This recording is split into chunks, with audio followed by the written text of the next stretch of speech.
नमस्ते एवरीवन। मेरी वास्तविक जिंदगी और सोशल मीडिया पे मुझे लगातार ये सवाल आता है कि आखिर मेरी शादी कब होगी। मेरे रिश्तेदारों को और सोशल मीडिया के लोगों को बहुत ही ज्यादा चिंता है इस विषय की कि मेरी 27 साल की उम्र तक शादी क्यों नहीं हुई है। बहुत सारी सहानुभूति भी मुझे मिलती है और बहुत सारे लोग मुझे लगातार याद दिलाते रहते हैं। भारत में पूरी दुनिया में सबसे ज्यादा शादियां होती हैं। अगर हम 25 साल से ज्यादा की औरतों की बात करें तो 90% औरतों की शादी हो जाती है, और अगर हम 30 साल से ज्यादा की औरतों की बात करें तो 99% औरतों की शादियां हो जाती हैं। जो केवल 1% औरतें बचती हैं उसमें हम डिवोर्सी और ऐसे लोग जिनके पति अब इस दुनिया में नहीं है उनकी भी बात कर रहे हैं। तो ये आंकड़ा पूरे विश्व भर में सबसे ज्यादा है। और जैसा कि हम दिखाते हैं कि शादी ही जिंदगी का एंड गोल है और पूरा जो निर्वाणा है, जिंदगी की सारी खुशियां जो हैं वो उसी दिन अनलॉक होने वाली हैं, तो भारत पूरे विश्व का सबसे खुशहाल देश भी रहता। लेकिन ऐसा बिल्कुल भी नहीं है। औसतन इन शादियों की जो खर्च है वो 12 लाख रुपए होता है, और हमारी औसतन सालाना आय इसका आधा है। अगर हम गिफ्ट्स और ज्वेलरीज भी इंक्लूड कर लें तो 40 लाख रुपए तक का खर्चा जाता है। लेकिन फिर भी बहुत सारे परिवार इसको लोन लेके बस एक दिन के लिए खर्च करते हैं ताकि समाज उनको अच्छा बोले। मैं जब बच्ची थी तो मैं भी शादी के बारे में सोचती थी कि एक दिन मेरी शादी होगी, और उस दिन के लिए मैं बहुत सारी सपने देखती थी। और मैं कभी भी ये नहीं बोल रही हूँ कि शादी अच्छी चीज नहीं है। अगर आपको एक अच्छे इंसान का साथ मिले तो आपका जीवन हमेशा खुशहाल रहता है, आप बहुत सारी उपलब्धियों को पा सकते हैं। हालांकि मैं 3 कारणों को रियलाइज करती हूँ जिस वजह से मैं इसमें बहुत ज्यादा खुद को प्रेशर देना या फिर रश करना प्रेफर नहीं करती हूँ।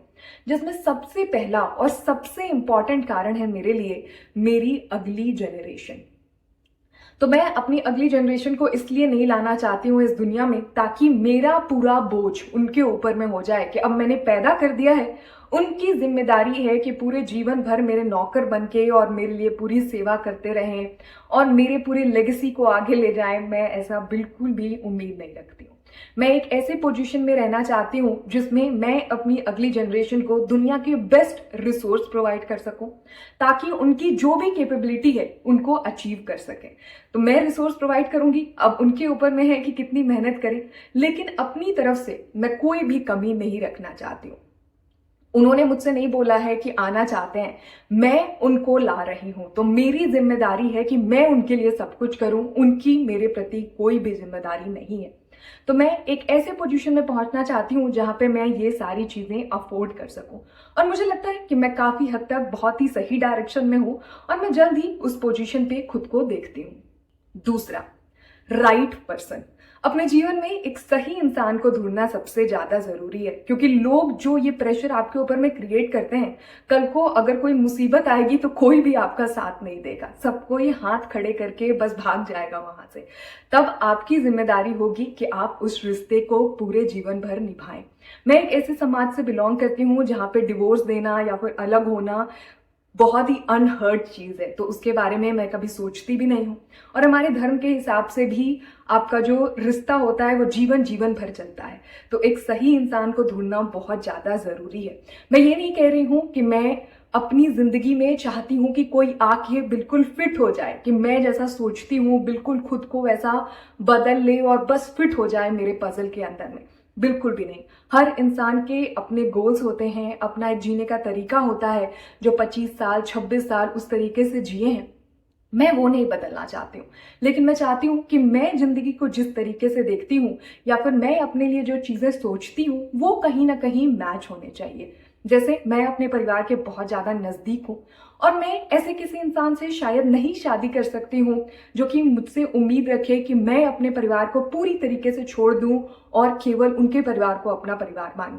बहुत लोगों को ये चीज बहुत ज्यादा अनसेटलिंग लगेगी, लेकिन मेरे लिए ये रियलिटी है। साथ ही मैं कुछ समय देश विदेश के अंदर में भी बिताना चाहती हूँ, तो मैं आइडियली ऐसे किसी इंसान को प्रेफर करूंगी जो अपना थोड़ा जो नियर फ्यूचर है वो भारत से बाहर देखता है। तो कुछ जो बहुत ही लॉन्ग टर्म गोल होते हैं या फिर बड़े गोल होते हैं, उनको मिलना बहुत ज़्यादा ज़रूरी है। और खुद को प्रेशराइज करना कि आज आप किसी भी इंसान के साथ मिलें और कल आपके गोल्स मैच ही नहीं कर रहे हैं, तब वहाँ पे तनाव आता है। तो मैं उसमें खुद को बिल्कुल भी प्रेशराइज नहीं करना चाहती हूँ। और यहाँ पे मैं क्लियर कर दूं कि मैं ऐसा बिल्कुल भी नहीं चाहती हूँ कि सामने वाले को मैं ढोऊं या फिर मुझे सामने वाला कंप्लीटली ढोए। सबकी अपनी अपनी जीवन होती है और उसमें एक दूसरे को कॉम्प्लीमेंट करना बहुत ज़्यादा ज़रूरी है। और तीसरा और सबसे इम्पॉर्टेंट पॉइंट, समाज।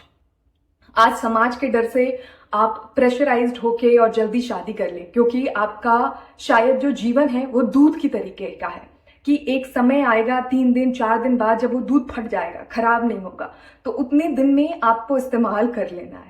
जबकि आपका जो जीवन है वो एक मैराथन है, बहुत लंबा जीवन है। उसमें आज आप किसी से प्रेशराइज हो जाते हैं तो कल उस गलती की जिम्मेदारी और कोई भी नहीं लेने वाला है।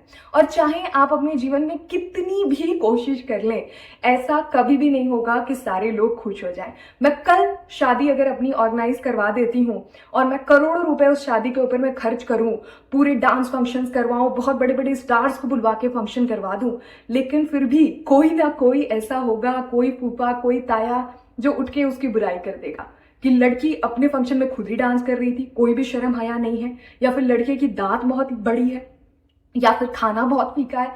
तो कुछ ना कुछ कंप्लेंट्स हमेशा रहेंगे। आपका जीवन है, आपको उसके ऊपर में निर्णय लेना है। और अगर आपको कोई प्रेशराइज कर रहा है, अगर आपके पेरेंट्स प्रेशराइज कर रहे हैं, तो आपको स्टैंड लेना बहुत ज़्यादा ज़रूरी है। तो आपको बिल्कुल भी इस प्रेशर के अंदर में नहीं पड़ना है।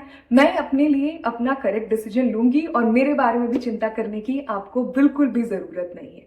मुझे इस दुनिया की थोड़ी बहुत समझदारी है, मैंने भी पढ़ाई की है, दुनिया देखी है, तो मैं आगे अपने हिसाब से बिल्कुल ही करेक्ट डिसीजन लूंगी। बाकी ऊपर वाले के ऊपर में है, जिसने जो लिखा है आपके लिए वही होगा। आप बस अपनी तरफ से कोशिश कर सकते हैं, तो मैं बस उस कोशिश को जरूर अपनी पॉजिटिवली करूंगी। That's pretty much about it. Hope it was helpful. All the best.